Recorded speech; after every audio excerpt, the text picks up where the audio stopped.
Bonjour à toutes et à tous et bienvenue pour un nouveau numéro de Spurs Break, un podcast mensuel proposé par la Spurs Nation France pour faire un break dans la saison NBA et discuter des San Antonio Spurs. Avec nous aujourd'hui, Jules et Benj. Ils passent leur temps ensemble à jouer à GeoGuessr, peut-être pour trouver ne serait-ce qu'une raison pour laquelle DeMar DeRozan n'est pas All-Star cette saison. Salut Benj, salut Jules. Salut. Bonsoir. Pierre, c'est la première fois qu'il s'occupe du jeu de fin d'émission et je crois qu'il va tenter un truc, donc restez jusqu'au bout, ça promet. Salut Pierre. Hello tout le monde. Spurs Break épisode 13, c'est parti. Ce podcast sort au milieu du mois. On a préféré attendre la reprise après le All-Star Break pour avoir des choses à dire et pour le coup on est servi. Aldridge qui s'en va, un terrible calendrier qui nous attend, vos questions Twitter notamment, d'autres sujets. Je crois qu'on va aussi parler un peu de DeMar DeRozan. Comment ça va les gars ? Bon, on est là. Comme toujours, hein, ça se passe. Ça va. Bon, on va peut-être pas parler de DeRozan en premier, même si Jules avait une petite blague, il voulait qu'on commence le podcast par « on démarre DeRozan », mais on va pas le faire. On va plutôt parler d'autre chose. Avec l'absence de nombreux joueurs à cause du Covid, on a pu voir de nouvelles rotations. Qu'est-ce que vous pouvez en dire ? Ils ont plutôt bien fait l'intérim. Moi, quand j'avais vu tous les absents qu'on avait, je me suis dit, ça va partir pour notre première grosse losing streak de la saison. Et finalement, ils ont réussi à gratter quelques matchs et c'était cool de voir ça, de voir des joueurs qu'on n'a pas l'habitude de voir sur le terrain faire le taf. Ouais, on a vu Samanic, Trey Lyles, Bates Diop. Vous voulez parler de qui en premier ? Le plus court, en vrai, il n'y a pas tellement grand chose à dire sur Bates Diop. C'est un joueur qui, un peu comme Trey Lyles finalement, qui va jamais se mettre en avant, qui va faire un espèce de travail de l'ombre où il va juste apporter de l'énergie. Et de la défense, c'est un bon défenseur, il a un bon physique en défense. Il peut défendre les postes 2, 3, 4, je pense, sans souci. Il est assez grand, il a des longs bras, il est mobile. Ça a fait plaisir aussi de retrouver Trey Lyles, qu'on avait quasiment plus revu sur cette saison. Il n'a pas joué le début de saison, ouais, c'était... Il est sorti de la rotation en fait, ce qui prouve qu'on a une rotation quand même assez profonde parce que Trey Lyles était quand même un joueur important de la saison dernière. Il va t'apporter de l'énergie, il va t'apporter du rebond. Il a une bonne vision de jeu, il fait des bonnes passes. C'est un bon joueur de complément dans une équipe et il a fait beaucoup de bien à cette équipe quand il était sur le terrain. C'était agréable de le voir sur le terrain et ça montre qu'il peut encore avoir sa place dans la rotation. Et on l'a déjà vu un tout petit peu en espèce de wild card quand ça se passe pas bien, le faire rentrer, essayer de débloquer les choses. Et je pense qu'il a vraiment un rôle à jouer dans cette équipe pour la suite de la saison. Après, tu vois, ça explique un peu parce que c'est pas le genre de joueur archi flashy qui va te faire lever de ton siège et tout, mais c'est vrai qu'il a apporté un bon complément à l'équipe, que ce soit en défense ou même en attaque, où il a été assez impliqué, mine de rien. Et après, on parlera sûrement un peu plus de Samanic, qui était pas mal en vue également. Avant de parler des autres, je voulais qu'on parle un peu de Bates Diop un peu plus. Ben, je t'ai dit que t'en as parlé, mais en fait, je trouve que Bates Diop, ça peut être une solution défensive, parce qu'avant, les 3-4 adverses assez forts, comme je pense à Ingram, c'était tout le temps défendu par DeRozan, la plupart du temps, ou alors Dejounte, mais après, quand ça devient trop grand, Bates Diop peut être une solution pour aider DeRozan dans ses tâches défensives. Pourquoi pas, oui. Après, tu peux mettre par exemple. C'est vrai que Ingram est très grand, a des très longs bras. En vrai, entre les deux, moi je préférerais mettre Trey Lyles qui est. Bon, il est un peu plus gros, mais il est aussi mobile et il est plus grand que Bates Diop, si je dis pas de bêtises. Un peu, ouais. Donc, moi, à choisir, je préférerais Trey Lyles qui justement a ce rôle comme j'ai dit, qui peut avoir ce rôle de wildcard. On l'a déjà vu défendre sur Zion, je crois, cette saison, sur des séquences. Saison dernière aussi. Saison dernière, oui, mais je crois qu'on a eu un match contre New Orleans où il était rentré c'est possible, cette année. Ouais. Je sais plus, en tout cas, on l'a vu 2-3 matchs rentrer en situation entre guillemets. Il y a 3 cm d'écart entre les deux, je te coupe, mais il y a 3 cm d'écart. Mais ouais. Oui, mais je pense que Trey Lyles c'est un meilleur joueur. Oui, bien sûr. Ça reste un joueur de banc, Bates Diop. Oui, mais je veux dire, Trey Lyles va apporter plus sur un terrain que Bates Diop parce que Trey Lyles espace bien le terrain, comme j'ai dit, il fait des bonnes passes. On l'a vu la saison dernière, il était titulaire au poste 4. Moi, c'est un joueur que j'aime beaucoup. En vrai, le réel problème de Bates Diop quand il est sur le terrain, c'est qu'on attaque à 4, quoi. Et pour peu qu'il y ait Poeltl avec lui, on attaque à 3,5, donc ça devient un peu compliqué, quoi. Va falloir. Donc, alors que Lyles propose plus de choses, notamment un shoot un poil plus fiable et une meilleure vision de jeu. Il peut attaquer le panier aussi, on l'a déjà vu faire des espèces de Mhm. spin move dans la raquette, choper des tirs à mi-distance, des choses comme ça. Et il prend des rebonds, il Euh, est très bon en rebond, Trey Lyles. Ouais. Ouais, mais il Après, apporte beaucoup d'énergie, Trey Lyles. voilà, Bates Diop est intéressant, mais pour l'instant, surtout défensivement. Après, s'il progresse en attaque, on va pas cracher dessus, quoi. Mais pour l'instant, ouais, moi je pense qu'on peut lui préférer un Trey Lyles et quitte à mettre au poste 3 plutôt Vassell ou Keldon pour défendre aussi les trois, je trouve ça plus intéressant. quand Vous même. parliez de défendre Zion. On a vu Samanic défendre sur Zion, il a été plutôt bon contre les Pels. Samanic défend assez bien, on l'a vu bien bouger, il a une belle mobilité latérale. Il arrive bien à suivre les drives, même des joueurs qui sont plus petits que lui, parce que lui il est grand, je crois, il fait 2m10, un truc comme ça. Je vais 2,08. 2,08. 2,08, voilà. J'ai regardé Samanic- avant. Samanic est assez grand et il peut défendre sur des extérieurs. Puis il a des longs bras. Hein. Il a. Oui. Quand même. J'ai pas fait gaffe, mais d'accord. il y a des endroits. Non, mais pour le coup, Samanic, si on parle des trois là, Trey Lyles, Bates Diop, Samanic, je pense que dans le futur, c'est Samanic qui sera préféré aux deux autres, notamment, pour ses Largement. qualités, notamment pour ses qualités offensives qu'il a enfin commencé à en montrer, et on va pouvoir braquer sur Samanic parce que Ouais. on a la principale différence qu'on a vue de Samanic entre la saison dernière et cette saison, c'est que cette saison, il a beaucoup moins peur de jouer, il a beaucoup plus de confiance, et ça, je pense que c'est le facteur principal. Il est beaucoup plus confiant. On commence enfin à le voir un peu attaquer le panier, même tenter des 1 contre 1, des lay-ups contestés, des choses comme ça qu'il ne faisait pas du tout sur les quelques minutes qu'il a eu les dernières. Il a un bon shoot, il sait bien se passer sur terrain, c'est un joueur assez intelligent et il défend bien. Non, franchement, assez content des performances de Samanic. C'est encore un peu évidemment irrégulier, c'est sa première vraie saison NBA. Il est retourné en G-League, je crois d'ailleurs, ou pas encore. Mais Je là, sais la plus. saison de G-League vient de finir, donc La saison G, donc il va se faire chier sur le banc. Mais oui, pour le futur, à partir de la saison prochaine, il faudra compter sur Samanic pour se battre pour sa place dans l'équipe, je pense. Ça reste à polir. Après, il y a Ouais. des séquences où il fait un peu de la merde et on le voit revenir tout penaud vers le banc, se faire engueuler, les joues toutes rouges.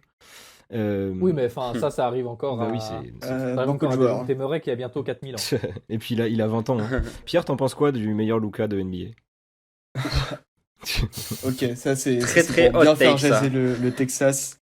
Non, mais bah par rapport à ce que disait Binge, je crois qu'aussi il s'est quand même pas mal étoffé par rapport à l'année dernière physiquement. Ah ouais, il a doublé de volume. Et ça allait être pas mal justement pour contenir des postes 4. Vous parliez de Zion, mais il y a aussi contre les Knicks, il a fait 2-3 séquences sur Randle. Randle a passé une sale soirée contre nous, pas que à cause de Samanic, mais j'ai des flashs de Samanic sur lui justement, qu'il contenait bien sur ses pénétrations, etc. Et ça reste, Randle, ça reste un joueur assez mobile et assez physique. On connaît un peu son potentiel offensif, poste 4 shooter, qui en plus, il a planté un peu là pendant les quelques matchs qu'il a joué. Donc, comme disait Binge, à voir l'année prochaine s'il peut s'intégrer dans la rotation. Mais en tout cas, en fait, par rapport à ces trois joueurs-là, ce qui était intéressant, en fait, c'était de voir ce qu'ils pouvaient apporter dans l'équipe et ce qu'ils pouvaient proposer comme complément, parce que je trouvais que parfois cette saison, vu qu'on avait tendance à jouer pas mal small ball de temps en temps, ces joueurs-là, justement, ils apportent un peu plus de taille et de physique à l'intérieur. Ça pouvait être pas mal quand, par exemple, on l'a vu contre Dallas où on finit sur un 5 ultra small ball. Ça aurait peut-être été utile de mettre Dégueulasse, un mec d'ailleurs. un peu plus grand. Bah, oui, et c'est pour ça justement que ces mecs-là qui sont un peu grands, un peu durs au mal en défense, ils peuvent apporter ce que, par exemple, ne peut pas faire un DeRozan quand il est en 4 parfois, comme le fait Popovic. Donc voilà, c'est au moins ce qui était cool à voir, c'était on leur a donné leur chance, pas sûr qu'ils l'auront beaucoup de fois cette saison, mais en fait, ils proposent une alternative à laquelle ne pouvait pas forcément penser Pop avant. Je pense qu'il est un peu tôt pour répondre à la question de Robin Ducatel qui nous a posé sur Twitter. Est-ce que Luka est un futur All-Star? Un peu tôt pour le dire. Oui, En vrai, effectivement, c'est un peu tôt. Je pense à que. peine. Oh. Je pense pas que ça sera un futur All-Star, à vrai dire, mais. Mais les gars, on va pas se poser la question s'il peut être All-Star c'est- quand même. Non, bah non. Déjà, DeRozan ne l'est pas, donc on va pas, Oui, voilà. on va pas parler de Samanic maintenant, quoi. Mais par contre, pour Non, mais par Samanic, j'ai des petites stats, ça peut vous intéresser offensivement. Régale-nous. C'est-à-dire que bon, sur les 10 matchs qu'il a joué, il a tenté 58% de ses tirs qui ont été tentés à 3 points pour 40% de réussite. Et moi, ce qui m'inquiète un peu, c'est que très proche du cercle, donc à moins d'1 mètre, il est seulement à 45%. Ce qui montre qu'il va falloir c'est que qu'il c'est pas- prenne un peu de masse C'est pour. pas trop son jeu pour non finir. plus, pour moi. Enfin, Mais je suis après Non, c'est mais- aussi il y a eu très peu de De volume d'action, ouais. Non, parce Il qu'au pénètre- au il final, le pénètre volume assez est pas peu. énorme. Mais voilà, le volume est beaucoup trop léger. non, mais je trouve qu'il se fait un peu trop contrer, tu vois, pour un mec de sa taille. Après, ça Mhm. peut. C'est À juste voir. une Ça question staffe. de musculature aussi, de prendre. De tatouage On moche. va prendre de la place aussi. Bon, les tatouages qui peuvent repousser, un peu plus de tatouages moches pour repousser les défenseurs peut-être. Il n'y en a pas assez. 2-3, c'est pas assez, il en faudrait 5-6. Mais sinon, à part On faudrait un ça, sur l'autre bras. bon, c'est vrai que il y a toujours du potentiel intéressant. Mais en vrai, il a le profil pour être All-Star et pour être franchise player. Hein. Il a le profil pour avoir s'il exploite, à voir si le potentiel permet d'exploiter toute la palette. Mais pour moi, le profil de 4 grands shooters qui peut porter le ballon, qui peut driver, qui peut faire à peu près tout sur un Ah terrain. bah, c'est un depuis profil Porzingis, ultra intéressant. ça fait rêver. Hein. Mais le truc, c'est que. Il a un super handle, Samanic. On l'a vu en G-League l'année dernière, notamment faire des séquences à la Jokic, vous voyez un peu là. Paf, paf. Oui, Ouais. oui, Ouais, oui, ouais, il très bien. faisait déjà ça en Europe. Hein. Mm. C'est pour ça aussi qu'il a été drafté, parce qu'il a un Oui, profil c'est de pour ça qu'il a espèce été en de 19e. point hein. foil. Il a été drafté Ouais. 19e et Keldon Johnson en 29e la même année. Oui, mais vu qu'on les a pris les deux, on s'en fout. Non, mais oui, il avait ce profil de point forward qui est très moderne, parce qu'il peut faire tout sur un terrain. Et pour moi, c'est un profil de franchise player. À voir s'il a le potentiel à exploiter et s'il arrive à exploiter toutes ses qualités. Ah bah, Mais il a de quoi faire. on ne peut qu'espérer. Hein. Bon, ces joueurs-là, ça peut être des solutions pour notre profondeur de banc, Mhm. qui va pouvoir nous aider parce que la suite de la saison s'annonce un peu compliquée. Je crois que Ben, tu veux nous faire un point sur le calendrier qu'on a, qui est un des pires de la NBA. Alors, asseyez-vous, prenez un verre d'eau de cyanure, parce que la deuxième partie de À la saison, vôtre. on va être on va être en flux tendu. 68 jours, 40 matchs, 11 back-to-back, le plus grand nombre en NBA à égalité avec Memphis. Aucun enchaînement de 2 jours de repos, comme on en a eu quelques-uns cette année, qui nous ont beaucoup servi parce qu'on mettait des gros cartons. On a déjà mis des gros cartons en sortie de repos. Ces jours qui sont. Donc on va compter nos jours de repos. On a, comme Thibault l'a dit, un des calendriers les plus durs de NBA. Ça dépend de la façon dont on les compte, mais on peut aller jusqu'à le deuxième calendrier le plus compliqué de NBA. Seul Orlando nous dépasse selon certaines stats qui sont modérées selon qui joue à domicile et qui joue à l'extérieur. Orlando, qu'on joue ce soir, qu'on joue ce soir à 3h du matin parce qu'on enregistre le 12 mars. Je t'en prie. Absolument, sans DeRozan. Sans DeRozan. Et le plus important peut-être, nos concurrents, c'est-à-dire Dallas, Golden State, Portland, Denver, Orleans. New Orleans, ils ont des calendriers plus simples que nous. Il n'y a que Portland qui a un calendrier un peu compliqué, presque aussi compliqué que le nôtre, mais ils ont des calendriers plus simples. Ça veut dire qu'il va falloir s'arracher pour essayer d'accrocher une place en playoff ou au mieux en play-in, enfin, au pire en play-in. On a 11 back-to-back, dont des back-to-back intéressants. On a le 25 et le 26 mars un back-to-back à domicile contre les Clippers 2 fois. Donc ça va être des matchs à prendre parce qu'on joue à la maison. Quelques jours plus tard, entre le 1er et le 2 avril, on a Sacramento, Atlanta, les deux à domicile aussi. Ça, c'est des matchs qu'il faudra absolument prendre. Ah oui, clairement. 22-23 avril, Miami, Détroit aussi à domicile. Et on va finir notre saison sur un back-to-back en jouant 2 fois Phoenix à domicile. Ouch. Et on va terminer notre saison là-dessus. Ça va être très très compliqué. En plus de ça, on compte 4 road trips de plus de 4 matchs. Du 14 au 21 matchs, on a un road trip de 5 matchs. Et ensuite, c'est ici que notre saison va se jouer. Puisque du 23 mars au 6 avril, on ne quitte pas San Antonio. Un homestand de 9 matchs monumental avec 2 back-to-back à l'intérieur. Et sinon, on a quasiment que des matchs faciles, enfin des matchs qu'on doit prendre, c'est-à-dire Charlotte, Chicago, Sacramento, Atlanta et Cleveland. On a Indiana aussi au milieu. Mais notre saison va se jouer là-dessus parce que si on fait une mauvaise performance dans ce homestand, on va pleurer pour la suite de la saison parce qu'il nous reste 3 road trips de plus de 4 matchs, dont des matchs contre Denver, contre Dallas, contre Miami et Boston, contre Portland, qui est un concurrent direct également. Donc notre saison va devoir se jouer là-dessus. Après, le problème, c'est pas tant les grosses équipes, c'est surtout qu'il y a des back-to-back, parce que les grosses équipes, on en a déjà battu cette saison et on a réussi à perdre contre des petites. Ça reste un calendrier NBA, mais le problème, c'est les back-to-back, parce que cette saison, les back-to-back, on en a perdu. Je crois qu'on a fait aucun back-to-back de cette saison, on a gagné les 2 matchs. On va beaucoup jouer à l'extérieur aussi, et jouer à l'extérieur contre des grosses équipes, c'est encore autre chose. Ouais. On joue 17 matchs à domicile et 22 à l'extérieur. Et dans les équipes jouées, en vrac, on joue 2 fois Utah, 3 fois Phoenix, 2 fois les Clippers, 2 fois Denver, 1 fois Dallas, 2 fois Portland, 2 fois Philadelphie, 1 fois Boston, 2 fois Indiana et 2 fois Miami. Vous remettrez cette séquence si vous avez pas compris. Mais en gros, cette deuxième partie de saison va être un calvaire et on va avoir besoin de très gros joueurs et d'un mental de fer pour réussir à conserver une place, ne serait-ce qu'en play-in. Et surtout, pas de blessures, pas de protocole Covid, enfin tous ces petits aléas qui peuvent on serait presque à espérer un protocole Covid parce que je sais pas s'ils reschedule les matchs en cas de match annulé pour Covid en deuxième partie de saison. Mais si c'est pas le cas, on est presque à espérer un protocole Covid pour se reposer. Ouais, c'est vrai. Parce que ce calendrier est une catastrophe. Franchement, quand tu regardes à partir d'avril, on prend trop cher. Nos 10 derniers matchs, déjà, on joue une fois l'équipe, mais sinon tout le reste, c'est du double Utah. On joue pas. En fait, on joue que des équipes qui vont avoir vraiment besoin soit de finir d'avoir l'avantage du terrain, soit des équipes qui vont se battre pour jouer le play-in ou la 6e place, etc. Donc ça va être que des matchs avec des équipes qui vont avoir le couteau entre les dents, qui vont vouloir absolument gagner.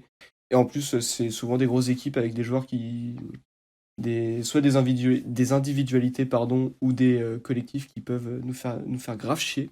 Après, tant mieux, on va se régaler. Hein. Ah non, mais je suis pas sûr. Les 12 derniers matchs sont tellement dégueulasses. En 19 jours, donc on a 12 matchs. En sachant qu'on a 4 back-to-back. Scandale. 4 back-to-back en 19 jours, tu dis ? Putain. Ouais.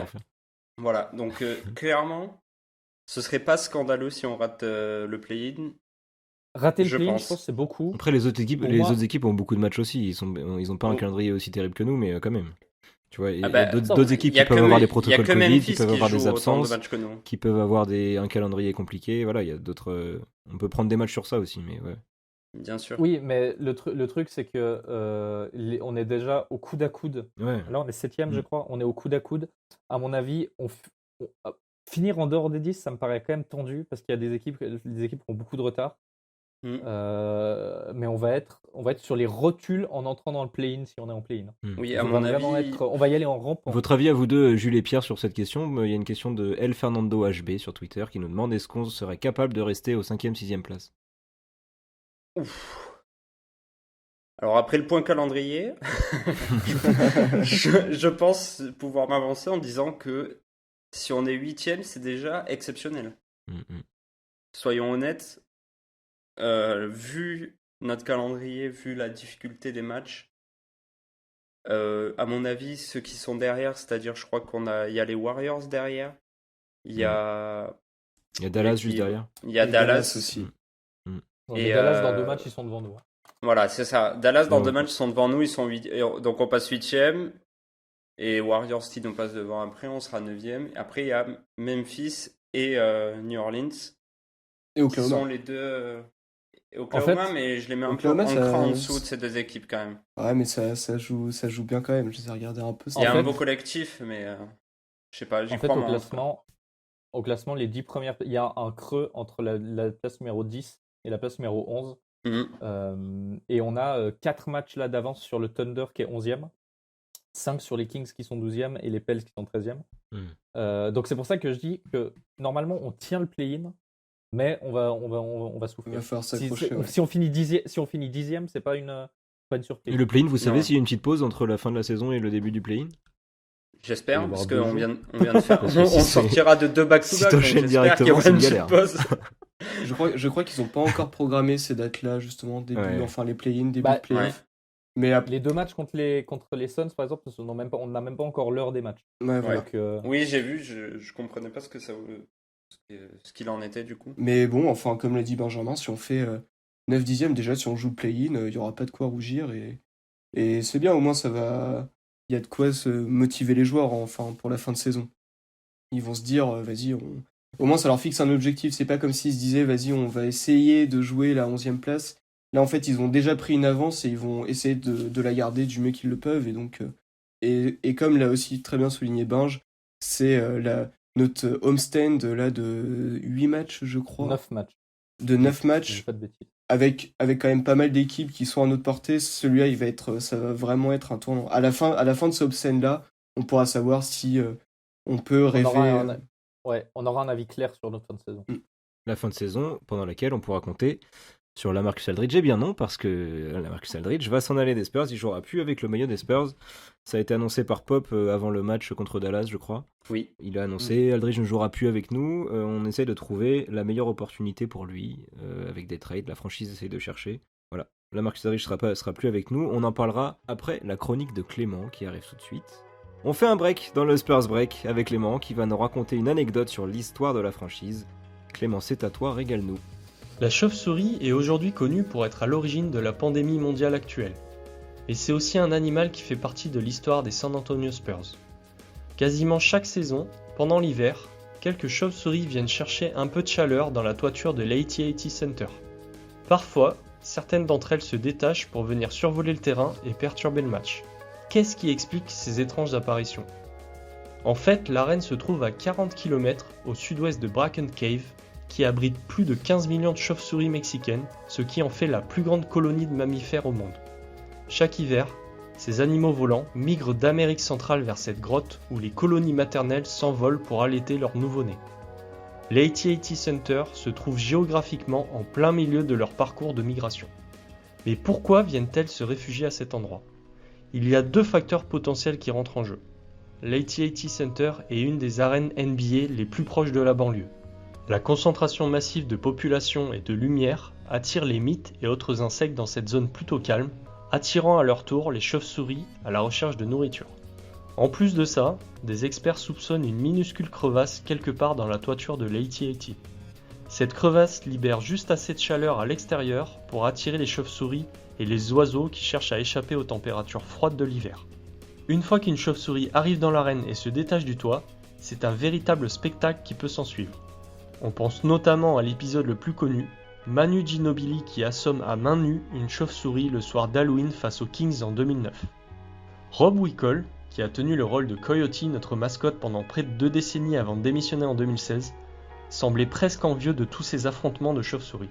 Pendant des années, bien avant le coup de Ginobili, Whickle s'est même équipé d'un filet de pêche et des accessoires de costume de Batman, au cas où une chauve-souris se détachait du toit.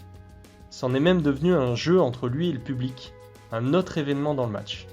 Après des années de galère, il a finalement réussi à en attraper une, ce qui lui a valu le Play of the Game et une standing ovation de tout le public présent là ce soir d'hiver 2015. Une belle conclusion pour une des meilleures mascottes de NBA, élue Best Mascot of the Year en 2014 et 2020, et qui a même été intronisée au Hall of Fame en 2007. Mais tout le monde n'est pas fan de chiroptères. En 2019, Rudy Gay a trouvé refuge face à une chauve-souris en se cachant derrière un arbitre. D'Angelo Russell, qui a déjà vécu 2 expériences distinctes avec les chauves-souris à l'AT&T Center, a littéralement fui lorsque 4 d'entre elles se sont mises à tourner au-dessus du terrain. Vous l'aurez compris, les chauves-souris font bien partie de l'ADN Spurs. D'ailleurs, ils ont gagné chacun des matchs où des chauves-souris se sont montrés. À l'heure des constructions de super teams pour gagner un titre NBA, peut-être que la vraie solution réside autre part. On poursuit avec un petit sujet sympathique. DeMar DeRozan n'est pas All-Star cette saison. Voilà, c'est mon lancement. Régalez-vous. Bon, on sort la tronçonneuse directe ou on y va doucement ? Vas-y, Jules. Oui, amuse-toi. bah oui. Ouais, on peut y aller direct ? Bah, vas-y. Donc au moment où les All-Stars ont été annoncés, je rappelle, les Spurs étaient 5e de la conférence Ouest. Et Alors qu'on était annoncé 13e à peu près. voilà, c'est ça. Début de saison, on était annoncé dans les bas-fonds de l'Ouest. On venait 5e, mené évidemment par le coaching de Greg Popovich, par une bande de jeunes incroyables, mais surtout par un joueur d'exception, un joueur All-Star, qui n'a pas été All-Star. Et je trouve ça scandaleux en fait que toutes les équipes du haut de tableau soient représentées, sauf les Spurs. Alors, Il y a 2 équipes dans le top 10. il y a 2 équipes dans le top 10 qui n'ont pas d'All-Star. C'est les Spurs qui sont 5e et les Grizzlies, c'est je crois 9e à ce moment-là. Dans le All-Star, Ja Morant, habituellement, a manqué énormément de matchs, donc c'était compréhensible qu'il ne soit pas All-Star. Donc, déjà, moi, je trouve ça scandaleux qu'on n'ait pas eu de All-Star. Mais en plus, avec tout le protocole Covid, il y a plein de gens qui n'ont pas été là. Que Booker passe devant DeRozan, ça va. Et là, c'est le Je comprends. twist. Et là, c'est le twist. Mais que Mike Conley, énorme respect pour Mike Conley, bien sûr, mais que Mike Conley passe devant DeRozan au All-Star Game, moi, je trouve ça scandaleux.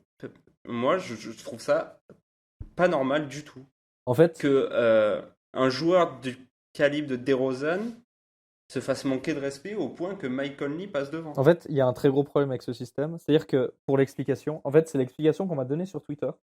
Et c'est une explication qui me paraît plutôt valide. En fait, Devin Booker a remplacé Anthony Davis et il était absent ce jour-là. Et le problème, c'est que Devin Booker participait au concours à 3 points. Et quand il a fallu choisir son remplaçant, la NBA a décidé de ne prendre qu'une seule personne pour les deux spots. Et donc, Mike Conley est un meilleur tireur à 3 points que DeRozan. C'est Un peu, ouais. probablement pour ça qu'il a été choisi Alors, au All-Star Game. Cependant, l'énorme, l'incommensurable problème de ce système, c'est que un All-Star, une sélection All-Star Game influe sur les contrats des joueurs. Et le fait que ce soit les Bah fans oui. qui décident ça et que le choix soit fait arbitrairement parmi les blessés, et aussi parce que Mike Conley à la place de DeMar DeRozan, les fans du Jazz diront ce qu'ils veulent, c'est un scandale, c'est une honte. C'est absolument pas normal que les contrats, encore que les All-NBA Teams, ça fait sens. Le All-Star Game, c'est n'importe quoi. C'est juste de la merde. Tout simplement. Après, moi, je me dis, est-ce que ça aurait pas été drôle de voir DeMar DeRozan au concours de 3 points? Oui. Est-ce que on n'aurait pas passé un super moment devant ce concours à 3 Alors, points en voyant Déjà, ça rien que dans le match en lui-même est un concours à 3 points. Donc, je sais pas si vous avez vu la stat, mais il n'y a eu qu'un seul tir à mi-distance rentré sur tout le match. À te le dire tant Et que sinon, Sinon, tout c'était le reste du match, c'était les 3 dunk et points ou 3 des points. dunks. Bon, enfin, comme quasiment tout le All-Star Après, Game nous, maintenant. on aurait passé un bon moment à avoir DeRozan au concours à 3 points. Lui, un peu moins. Mais lui, il se serait marré avec Curry et tout, je suis sûr. Attends, c'est bon. Il était très bien ce concours à 3 points en plus, il était vraiment. Tu trop crois cool. qu'il en a quelque chose à foutre, DeRozan, de ça? Il serait arrivé, Mais- il aurait balancé 3 briques, il serait rentré chez lui, mec. Il aurait passé sa meilleure vie, en fait. Ça aurait été Mais- Il incroyable. aurait chopé un méga contrat en sortie de saison, voilà, c'est tout. En fait, le seul problème soulevé par son absence au All-Star Game, c'est juste l'absence de reconnaissance. Moi, honnêtement, le All-Star Game, je m'en fous un peu Absolument. de voir un Spurs ou Ah pas. oui. C'est juste, oui, une question de respect, etc. Et d'ailleurs, il a fait un tweet là-dessus en disant qu'il en avait marre de cette absence de respect qui lui est due quand même, parce que... Le tweet disait littéralement au bout d'un moment, tu ne peux que rire face à ce bullshit. Ouais, voilà. Voilà. Et ben, j'espère qu'il va pas faire que rire. Enfin, là, on l'a vu, il était quand même... Il est assez énervé, là. Il était assez énervé contre Dallas, il a Dallas, fait un petit match 30 points, 11 passes. avec des bons Et pourcentages. c'est pour ça que moi, par rapport à vous, j'étais un peu déçu pour lui, mais j'étais pas archi saoulé parce que je me disais justement, ça, tu vois, vu que DeRozan, il marche quand même beaucoup à l'affect et bah là, je pense qu'il était bien agacé et donc on peut espérer le voir vouloir fermer des bouches et montrer aux fans comme aux coachs que bah il est bien présent dans la ligue et qu'il a largement sa place méritée au All-Star En fait, Game. t'as dit quelque chose de très intéressant. Le problème, c'est pas que DeRozan ne soit pas All-Star, parce qu'à la limite, ça, c'est presque positif. Anecdotique. C'est anecdotique, c'est presque positif, parce que du coup, c'est du repos en plus. Oui, pour, bah, C'est un contrat moins gros à lui filer en fin de saison. c'est aussi, mais rien que pour lui, c'est du repos parce qu'il va devoir emmener une charrue, essayer d'emmener une charrue en playoff, là, parce que sans DeRozan, on gagne pas un match. Très peu, ouais. On gagne très peu. Les fins de match serrées sont catastrophiques sans DeRozan. Sauf une game, un match avec des Junte, mais qui avait mis un buzzer beater, mais à part ça, tout le reste aussi. Oui, Oui, voilà. mais c'est trop aléatoire. Déjà Ouais, qu'avec bien lui, c'est compliqué. S'il n'est pas là, ça va être terrible. Mais oui, comme Pierre l'a dit, le vrai problème, c'est le manque flagrant de reconnaissance, alors que c'est un joueur qui est dans la ligue depuis 10 ans. En fait, le fait qu'il ait été que 4 fois All-Star dans sa carrière, c'est quand même ubuesque. L'année dernière, le fait qu'il soit pas All-Star, c'est un scandale probablement aussi gros que celui de cette saison, même si on avait un moins bon classement. On était genre Alors, 9e, mais Mais enfin, l'année dernière, il faisait une saison de titan. Il battait des records d'efficacité. DeRozan battait des records d'efficacité. On en avait beaucoup parlé. Ça fait 2 ans que DeRozan se fait chier dessus. Mais ça me dérange pas.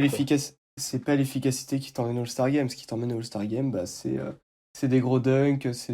Après, il a quand même fait des perfs solides, mais tu vois, je prends l'exemple de Zion. Zion, il a fait une série. L'année dernière, il a assassiné Chris Boucher. Ouais, mais je dis pas que DeRozan n'est pas flashy, ça, bien au contraire. Mais l'efficacité, c'est pas ça qui t'emmène au All-Star Game. Est-ce que c'est le fait d'être aux Spurs? Ah, ça joue aussi. Ah putain, s'il était à Los Angeles, mec. Mais déjà, il joue dans une équipe que personne ne regarde déjà. Donc à partir de là, ce qui d'habitude est un plutôt bon point, parce qu'on a moins de bullshit, tout le monde s'en fout, mais là c'est chiant.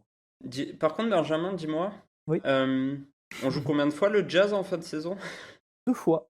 Ah, pas en back-to-back, mais 2 fois. Ouais, mais d'affilée. 2 fois de suite. Je pense qu'on va pouvoir regarder. Il va dunker 3 fois sur Mike Conley. Mais même Quinn Snyder va prendre une patate, je pense. Il va se passer quelque chose. Comment j'imagine l'énorme poster sur Rudy Gobert. Déjà, il lui en avait jamais en hélicoptère, c'est ça.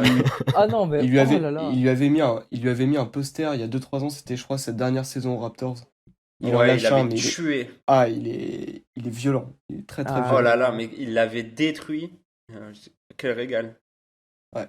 On ne trash pas Rudy Gobert, moi j'aime beaucoup, mais non, moi je le trash. Dessus, je prends quoi. On a perdu de 30 points. Jules et Pierre, vous trashez pas Rudy Gobert, mais Benjamin. On a perdu de 30 points contre le Jazz le premier match. J'ai tiré à vue sur Rudy Gobert sur chacune de ses actions. On joue les Wizards fin de saison? Oui, on joue une fois les Wizards. On les joue une fois, ouais. J'ai hâte de voir ton live tweet alors. Ah oui, là c'est mon moment de briller. Pour expliquer, Benj est le premier admirateur de Russell Westbrook. Exactement. Et ça s'est fait sentir lors du premier match contre les Wizards. Avec une magnifique perf de Westbrook, bien sûr, qui nous a régalé. C'est tellement bon. Ouais. Un moment grandiose. Bon, avant de passer à la chronique de Clément tout à l'heure, j'ai voulu qu'on parle. Enfin, je vous ai annoncé qu'on allait parler de LaMarcus Aldridge. Quelle surprise. Ouais, donc Aldridge ne jouera plus chez les Spurs. Qu'est-ce que vous pouvez en dire, les amis? Et qu'est-ce qu'on fait avec lui? Parce que Popovic a parlé de trouver un trade autour de lui. De trouver une opportunité, donc clairement de trouver un trade. J'ai vu des trades pas très beaux et qui pour moi n'avaient pas trop de sens. J'ai vu Aldridge contre Bertans et Avdija. Ça n'a aucun sens. Sachant que Bertans a 4 ans de contrat et Avdija en a 5. Le titre. Ah putain, le pick and pop Westbrook Aldridge. Big 2021 là. Oh, le Deron Williams, Kevin Garnett.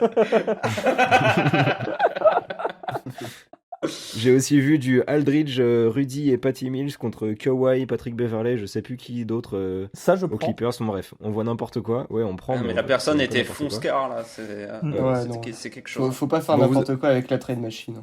Ouais. Bon, qu'est-ce que vous en pensez? Qu'est-ce qu'on fait avec Aldridge maintenant? On avait déjà parlé dans les épisodes précédents. D'ailleurs, vous pouvez aller écouter l'épisode 6, je crois, de Spurs Break, où on parle de ce qu'on retient de la carrière d'Aldridge. C'était l'épisode 5. L'épisode 5, voilà. Donc qu'est-ce qu'on fait avec lui? Quel trade on va chercher? Qu'est-ce qu'on fait? En vrai, quand j'ai vu que les Spurs allaient essayer de l'envoyer dans une équipe, de pas l'envoyer n'importe où et de pas faire n'importe quoi avec lui, je me suis dit quand même que ça montrait qu'on était une des franchises les plus respectables de la NBA, parce que n'importe qui aurait voulu bazarder, aurait pu ou voulu le bazarder n'importe où. Là, on a joué carte sur table, on a dit on l'enverra à un endroit qui lui plaît ou qui lui convient. Si jamais c'est pas le cas, on cut et après libre à lui d'aller où il veut. Et juste ça, en guise d'introduction, je trouve que c'est important de rappeler qu'on est une très belle franchise qui respecte la plupart de ses joueurs, sauf quand on leur crache dessus. Une belle franchise de blaireaux, donc. Ouais, moi je suis d'accord avec le côté c'est sympa et tout. En attendant, en disant ça veut dire que les équipes vont dire non, mais après, ça nous intéresse pas, on attend que vous le cutiez pour lui proposer un contrat, de toute façon. Je trouve que c'est un peu à double tranchant, c'est sympa pour le joueur, mais au final, après faut aussi recevoir en échange, ça va pas être fou. L'intérêt de la franchise va aussi évidemment être pris en compte. J'ose espérer. Encore heureux, parce qu'on n'est pas les restos du cœur non plus. Mais en fait, le gros problème du trade de LaMarcus Aldridge, c'est il y a tellement de facteurs qui vont pas dans son sens. LaMarcus Aldridge a 35 ans. Marcus Aldridge, Oui. il lui reste 1 an de contrat, donc sa valeur sur le marché baisse énormément. En plus, évidemment, de ses 35 ans, ils vont déjà perdre de la Sauf valeur. s'il y en a qui veulent libérer du cap. Ouais, mais dans ce cas, nous, c'est quoi notre. Enfin, c'est quoi notre. Enfin, comment on va. C'est quoi l'intérêt pour nous? Enfin, autant cut Aldridge directement, au lieu de libérer du cap. Ben non, ça va libérer du cap pour l'équipe qui le récupère. Nous, on récupère un contrat un peu plus long Oui, bah oui, pour oui, l'équipe bah ne on le veut veut pas. pas. L'objectif, c'est. Libérer Bah, du cap, en pour vrai, expliquer, il faut expliquer ce que c'est que libérer du cap. Libérer du cap, c'est que là, Marcus Oui. Aldridge a 26 millions de contrats, quelque chose 24 comme ça. Je millions, crois que c'est 24. il a 24 millions de contrats. Et donc, ça serait l'échanger contre un joueur. Donc là, il a un contrat finissant. Donc, à la fin de cette saison, son contrat sera terminé. Donc, si on le cut, si on se sépare de lui simplement et directement, on a 24 millions de moins l'année prochaine pour prendre n'importe qui. Enfin, n'importe qui, non, on n'espère pas, mais voilà, pour prendre quelqu'un. Et à la place, et sinon l'échanger, ce serait récupérer un joueur qui a 24 millions dans son contrat, mais pour 2 ou 3 saisons, quelque chose comme ça. Après, tu peux faire Ou plusieurs joueurs. tu peux faire plein de magouilles avec les trades, mais si tu le cut, Mm. tu peux soit ce qui se fait beaucoup, Tout mais payer d'un coup. voilà, c'est soit tu payes les 24 millions jusqu'à la fin de la saison, soit tu Mhm. dilues sur plusieurs années.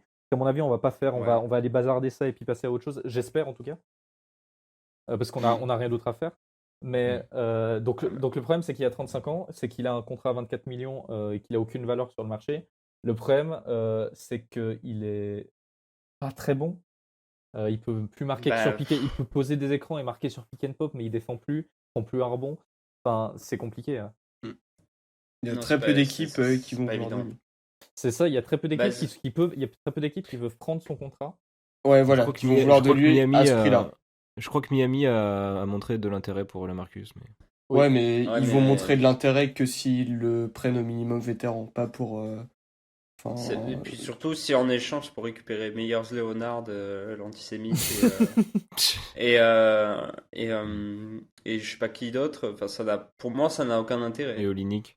Pour moi, la Et- valeur. oh putain, non, par pitié, pas Kelly Olynyk. Ah En non. plus, si c'est pour récupérer si. Kelly Olynyk. Ah, si c'est ça, je fais une descente à San Antonio, je vous le dis direct. Hein. Je préfère garder le contrat d'Aldridge que prendre ça. Hein. Il y a qu'une équipe, enfin, il y a pas qu'une équipe, mais il y a très peu d'équipes en NBA qui peuvent prendre le contrat d'Aldridge sans avoir à nous renvoyer quelque chose en échange. Personne. Alors, je crois qu'il y a OKC qui peut le prendre. J'ai vu ça. Oh, ils auraient bien un petit pic à zéro nous filer. intérêt. C'est ça. En fait, moi, je me dis, contre Lamarcus Aldridge, un second tour de draft, je prends. Qu'est-ce que Mais tu vas avoir de plutôt plus que de le qu'un. cut, ouais, plutôt que le cut. Voilà. Sinon, autant Ou le un cut. joueur. Autant le cut, ou un joueur, ou par exemple, Boston peut nous filer, j'ai vu Romeo Langford, quelque chose comme ça. Ouais, Il y a- voilà. il y a- il y a- il y a- Ça il y fera a un moyen de arrière trouver. en plus, quoi. Mais Après, Romeo Langford est en fin de contrat aussi cette année. Enfin, en fait, il y a beaucoup de possibilités, mais le problème, c'est qu'en fait, il y a très peu de. Non, Langford, il a une team option de 2 ans. Ah oui, bien joué. Puisqu'il a été drafté l'année dernière. Mais en fait, l'objectif avec Enfin, Aldridge, bref. c'est de ne pas s'handicaper sur le long terme et Certes. essayer de même le plus petit renforcement. Moi, je dis, il y a des gens qui m'ont gueulé dessus parce que j'ai dit ça. Mais un deuxième tour de draft pour Lamarcus Aldridge, c'est pas déconnant. Ça se prend. Il a aucune valeur Non. sur le marché. Ce serait un très bon trade de réussir à récupérer un second tour avec lui. Ouais, mais du le coup, truc, il faudrait c'est que- récupérer un contrat, il faudrait récupérer un joueur. Voilà, avec un c'est contrat. ça. Oui, mais C'est ça, pas. faut récupérer un Tu contrat. peux prendre un contrat expirant cette année. Un contrat expirant et un second tour de draft, on prend. Tu vois. Ouais, mais du coup, faut que le joueur avec ce contrat expirant soit encore moins fort qu'Aldridge pour que l'équipe ait envie de faire ce Bah, trade, tu t'en tu fou, vois. tu le cut. Mais Quoi oui, qu'il mais ça arrive. n'existe. Enfin, en vrai, non, mais même, enfin, ça n'existe pas. Bah oui, mais évidemment. Un joueur avec un contrat aussi haut qui est aussi mauvais, qui est encore plus mauvais qu'Aldridge Non, mais cette saison, il y en a pas. le joueur n'est pas obligé d'avoir un contrat de 24 millions pile, tu vois. Il y a des équipes qui ont un petit peu de Non. marge. Ouais. Qui peuvent prendre quelque chose comme ça, tu vois. Oui, bien sûr. Donc ça peut Mais- jouer. Mais en fait, ce que tu dis, c'est qu'il y a raison. Il y a tellement peu de portes de sortie pour Aldridge que pour moi, on va même pas le trade et on va juste le cut avant la deadline. Ouais, ça sent, Mais c'est ça pour ça sent le qu'on va buyout s'handicaper. à plein nez. Ouais, mais c'est pour ça qu'on s'est handicapé en annonçant qu'on allait le foutre dans les meilleures conditions. Hein. Moi, je trouve que c'était une idée de merde. Oui, de mais faire ça. enfin, si Ah, on Tout trouve. à l'heure, si je on disais trouve pas que bien, c'était une bonne idée. Je disais que c'était honorable. Non, mais après, Ouais, voilà, non, mais... après ils vont pas lui dire Lamarcus, est-ce que Atlanta, c'est une belle ville. prouve pas. En fait, C'est le casino, Tu tout ça. kiffes les strip clubs? Allez! je pense qu'il dit ça. Ses seuls posts Instagram, c'est des photos où il va voir des films avec ses enfants. Ton ancien pote Kawa, il a kiffé mettre des mains sur des boulards. Des liasses. Va faire Non, mais pareil, hein. je pense- Va je pense- kiffer, merde. Je pense qu'on a aussi un peu dit ça pour la forme, parce qu'on n'allait pas dire oui, on va le jarter au plus vite. Oui, quoi. voilà aussi. Mais pour moi, ce qui Non, va- on aurait pu dire c'est fini entre nous, on oui, cherche mais une porte de sortie, point. on met la- Pas obligé de dire on la va le mettre ferme. on va lui mettre un petit matelas et lui dérouler le tapis rouge. Je Ça crois va. que Portland, ils ont aucune monnaie d'échange contre nous. Parce que je sais que par un moment, il y avait des rumeurs comme quoi il aimerait bien y retourner. je, Ça serait j'avais- une histoire, lui, je- il veut y aller. Ouais. je crois que ça les intéresse pas trop de nous donner des trucs pour Aldridge. Non. Oui, Je pense qu'ils mais- attendent le non, mais buyout ce que je veux en dire, c'est que se frottant les mains, mais c'est tout, quoi. si on le buyout, il pourrait faire partie de ceux qui. Oui. Oui, Je sais pas si. Enfin, si on le peut-être. buyout, il y a plein d'équipes qui vont y aller, je pense. Mhm. Ou des équipes contender ou des trucs comme ça. Ouais, Mais en tout cas, des équipes capables en tout cas, s'il sort du banc, capables de le masquer quand même en défense et d'essayer de l'utiliser au mieux en attaque. Oui, ça sera évidemment un joueur de sortie de banc. il y a beaucoup Ah de oui. conditions quand même, parce que ça va être une équipe qui joue lentement, une équipe qui a une bonne défense, une équipe qui a des bons mecs pour lui donner la balle dans les bonnes conditions et tout. Bon, après, avec Aldridge, on est une équipe qui joue. Je sais pas quel pace on a actuellement dans la NBA. La 14e, 14e. Ok. comme Bah, ça, ouais, on est middle. Aldridge n'est pas décédé, tu vois. Enfin, Oui, en, oui. attaque, Non, en mais- attaque, il avait un rôle de role player comme on s'y attendait. C'était pas. Enfin, sur des petites séquences en sortie de banc, je pense qu'Aldridge sera toujours peut être valuable, tu vois. Ça, c'est Ouais, mais- depuis tout à l'heure, on dit qu'il est complètement terminé et qu'il a plus aucune valeur. mais quand je vois les réactions, quand j'ai regardé les réactions sur Twitter après l'annonce du fait qu'Aldridge allait partir, tous les autres fans des franchises NBA étaient assez contents, disaient j'ai vu des fans de Miami dire ouais, c'est une super option, il faut y aller, des Mais mecs ça, de c'est Boston parce- dire, Alors oui, dire mais- ça serait trop bien d'avoir Mais Aldridge ça, à c'est parce que l'intérieur. Parce que personne ça regarde fait les depuis Spurs. 2016. Ouais, voilà, ça Voilà. depuis 2016, personne ne regarde. Donc, Ouais, en il y a fait, ça aussi, ouais. Comme on l'a dit avant, personne ne regarde les Spurs. c'est ça, on pourrait leur filer Baptiste Diop, ils diraient ah ouais, s'il vient des Spurs, c'est un bon joueur. tu vois. Ils comprennent rien. Ils ont jamais vu les Spurs jouer depuis que DeRozan est là, donc de toute façon, on peut se dire que les general managers, eux, ils ont vu des matchs, donc Oui. ils seront moins dupes. Donc je pense Mais du que coup, ça par- va être. Par rapport à ce que Ça va tu être disais chaud. aussi, Benj, quand tu disais que on peut enfin un second tour de draft, on est content, et tu disais que tu avais des gens qui étaient pas d'accord avec toi. Mhm. Pour le coup, on peut être que content de récupérer quelque chose en échange parce que la grosse probabilité qui va se présenter, c'est buyout. qu'on va le buyout. Mais pour moi, c'est sûr et Tout certain. simplement. hein. Pour moi, c'est. Ah oui, y a non, pas, mais y a c'est sûr. pas- j'arrive y a- pas à avoir une équipe qui va réunir Pareil. toutes les conditions pour venir chercher Aldridge. Exactement. Après, le fait À de mon l'avoir avis, annoncé. Le fait de l'avoir annoncé, là, d'avoir dit qu'il allait plus jouer avec l'équipe, je pense que c'est surtout que Popovic le voulait plus dans l'effectif pour des raisons de jeu, simplement, pour des raisons de rotation, et qu'il voulait plus que Lamarcus était au courant, qu'il l'avait compris, qu'ils en avaient peut-être discuté tous les deux, et plutôt que de le faire s'asseoir sur le banc, le faire ne plus jouer, sortir complètement de la rotation, Popovic a préféré être cash et dire directement, Non, voilà, bien c'est évidemment. peut-être pas la meilleure façon de le faire, mais Bien évidemment. Mais c'est déjà. Bon, deux choses. Déjà, c'est assez couillu de sortir Aldridge de ta rotation quand ton deuxième pivot, c'est Eubanks. ouais, je voulais qu'on en parle ensuite, ouais. C'est les solutions qu'on a en attendant qu'on trouve un transfert ou pas. Et ça a peut-être encore baissé sa valeur sur le marché. Ouais. Parce que du coup, les équipes se disent oui, bah dans un mois, il est plus là. Donc, buyout. Ouais, j'ai une interrogation. Ça fait plaisir, mec. S'il y a buyout de Aldridge, ça veut dire qu'on libère une place. Oui. Il y a qui comme intérieur sur le marché encore? Dedmond, Non, mais Dedmond. Kyle Korver. Ah, il est. Pau Gasol. De Marcus Cousins, non. En vrai, je rigolerais bien si on prenait Cousins au moins. Au secours. Au moins, C'est on- pareil. Au Il y a moins, pas- quand, c'est notre jeu, quand c'est démarre pas notre jeu. DeRozan, il veut fumer un arbitre, il y aura Cousins derrière pour l'engrainer. Ah, nice. Mais il n'y a pas Ulysse Jefferson qui a pas d'équipe? Ah, ça peut être intéressant en 4, Pourquoi pas? en vrai. Ouais. Je sais pas. Enfin, en tout cas, on va clairement manquer d'intérieur. Déjà qu'on joue beaucoup de small ball, Il y a si le on retour- récupère pas un intérieur. Le retour de Dwayne Aldridge, Dedmon, je sais pas s'il a retrouvé Il y a Dedmond, ouais. je sais pas s'il a retrouvé une équipe. Non, oui, je crois En qu'il tout a- cas, voilà, Bah d'ailleurs, va falloir trouver vite quelqu'un, quoi, parce que ça va être tendu. Hein. Michael Kidd-Gilchrist. Il y a Ershane Ilyasova qui vient d'être Attends. pris par je sais plus quelle équipe là. Il aurait été bien. C'est Utah justement qui l'a Ouais, C'est c'est Utah Utah. qui se régale. Hein, Tabos, c'est Folosha, il est l'heure. Oui, Ah, t'as c'est- beau mais trouver c'est- ça. Enfin Ouais, mais c'est pas à l'intérieur. Non, mais il a 1000 ans aussi. Ouais, il peut Aussi, jouer aussi. 4, je pense, à son âge. Non, il peut plus Oui, jouer. c'est son sûr. grand âge. Mais bon, genre 4 à son âge et tout, ce serait. Non, mais il est décédé, le Ça pauvre. va Pour y être être, chier. autant prendre Hollis Jefferson, quoi. Clairement. Ouais. Moi, honnêtement, je me suis déjà fait à l'idée qu'on n'allait pas avoir grand chose en contrepartie. Mais je pense pas qu'on va Tout rajouter un simplement. joueur dans l'effectif non plus, en vrai. Ah, Bah, mais parce j'ai que pas du envie coup, d'avoir des on s'en 5 où il y a va. Vassell en 5, quoi. C'est bon. Bah, parce qu'à l'intérieur, ça va devenir très vite court. Et il y a Trey Lyles qui joue poste 5, il y a Drew Eubanks qui joue poste 5, il y a Coppleton. Après, ce qui joue poste 5, c'est un bien grand mot. C'est comme dire Rudiger joue poste 5. Rudiger, Rudiger parfois, sur joue des poste séquences, 5. mais qu'est-ce que. Avec le calendrier dont on a parlé là sur la fin de la saison, ça va devenir très court. Oui, ça va être court. Ça va Samanich devenir très time, les gars. Ça va être compliqué. Samanich time. Ouais, ça Oh m'a là dit, là. c'est On en a 5, parlé. hein. Bah, Ouais, peut mais jouer il 5, apporte ça quand même, va. il apporte un peu de taille, quoi. Bah, on va Mais être- De mettre- On on va va être- voir que contre les équipes avec des gros pivots, comme Porzingis, là, nous a détruit en quatrième quart. Ouais, mais complètement après les détruit. rotations. On va les kiffer rota- contre Philly, là. les rotations de Pop étaient improbables aussi. Genre, Oui, oui, finir mais justement, on finit en small ball parce qu'on n'a pas non plus masse d'intérieur disponible. Quand on va jouer, quand on va rejouer Dallas, des Utah, des Denver, etc., ça va nous faire chier quand on va les voir sortir, enfin en sortie de banc, quand on va voir des on va avoir, Plumlee, ouais, etc. on va avoir plus de séquences avec 5 extérieurs. C'est un peu flippant. Ah bah, quand on va avoir Après, peut-être qu'on. Nicolas Claxton qui va nous en foutre 30 points, 15 rebonds dans la gueule, on va se dire. Oh, faut les, peut-être les un Nets, pivot, les les Nets, gars. ils veulent pas faire un push avec Aldridge pour les playoffs et nous donner Claxton. En vrai, mais c'est mon rêve, tu sais très Mais bien. ouais, Oh, mais ce sera ouais. incroyable. Je suis trop chaud. Il nous a roulé dessus. Mais qu'est-ce que j'aime ce joueur, mais ça n'arrivera pas. Ok, on passe à la suite, les amis. Yes. Et la suite, c'est le quiz. C'est un jeu que nous a concocté Pierre pour la première fois de sa vie. Putain, Pierre, Hey, régale-nous. hey l'amuseur fou.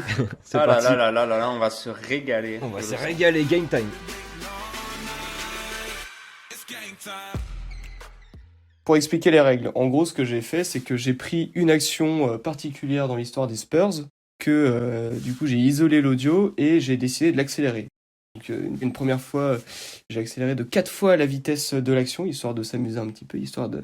Celui qui pense en fait en premier trouver la bonne action précise, hein, je précise bien, me dit son nom et me donne cette action. Et si jamais vous séchez sur la première écoute, il y a une deuxième écoute avec cette fois l'action en accéléré 2 fois moins vite. Et après, si vous galérez vraiment et que vous êtes vraiment des grosses merdes, je vous donnerai quelques indices. Ok. Allez. Est-ce que tu veux qu'on dise notre nom avant de. Idéalement, comme ça, ce Ok. sera plus Allez. simple pour moi. Ok. Ok. Alors les gars, si vous êtes prêts, c'est parti dans 3, chaud. 2, 1.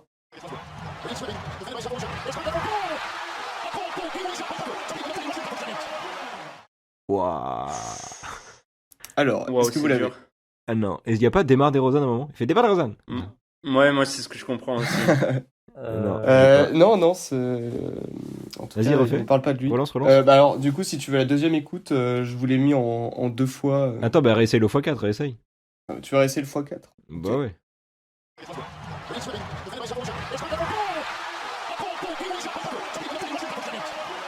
Vache. Non, j'ai pas. Vas-y, x2. Vas-y, Allez. mets le x2, hein, parce que On là, balance en x2. ah, c'est horrible.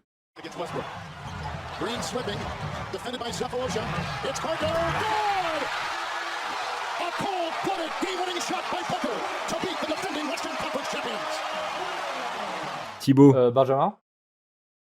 Ah, attendez, qui a dit son nom là? Ah bah Thibaut et Benj, mais je crois qu'en même temps à peu près. C'est Thibaut en premier, j'ai entendu. Ah. Moi. Ok. Vas-y, Thibaut. Alors, c'est pendant les playoffs, un buzzer beater de Tony Parker contre OKC en 2013, Alors, 2014. Et Alors, hop, hop, hop, hop, hop, monsieur, vous avez dit 2016. Marde. C'est faux. Shit. Bah Benj, vas-y. Je sais pas si Benj, ça veut dire. Attends. Non, pour moi, c'est un game winner de Tony Parker contre Atlanta. Ok. Et toi, Jules, tu veux rien tenter juste pour. Si, j'ai un truc peut-être. Est-ce que c'est pas le game winner de Tony Parker contre le Heat quand il tombe à moitié et tout, et qui se relève et qui score? En Alors, 2013, je j'ai crois. failli mettre celle-ci. Bah, en vrai, Ouais. là, si vous voulez, je peux vous donner la réponse. Attends, parce que, vas-y, refais Attends, en alors moi- x2, alors refais en x2. Ok. Je remets en x2. Vas-y. Against Westbrook. Green slipping, defended by Zaporoja. It's Carter, good! A cold-blooded game-winning shot by Booker to beat the defending Western Conference champions. Benjamin, Ouais. c'est pas le game winner de Parker, c'est comme Thibaut a dit contre OKC, mais c'est au tout début de la saison. Exactement. Je crois que Ouais, avec c'était notre c'est avec- opening ou notre deuxième match. Oui, oui, je crois que t'as raison. C'est tout à la fin du mois d'octobre. Il prend un écran de Duncan, je crois, et puis il fait son shoot mi-distance à gauche, comme il le fait toujours.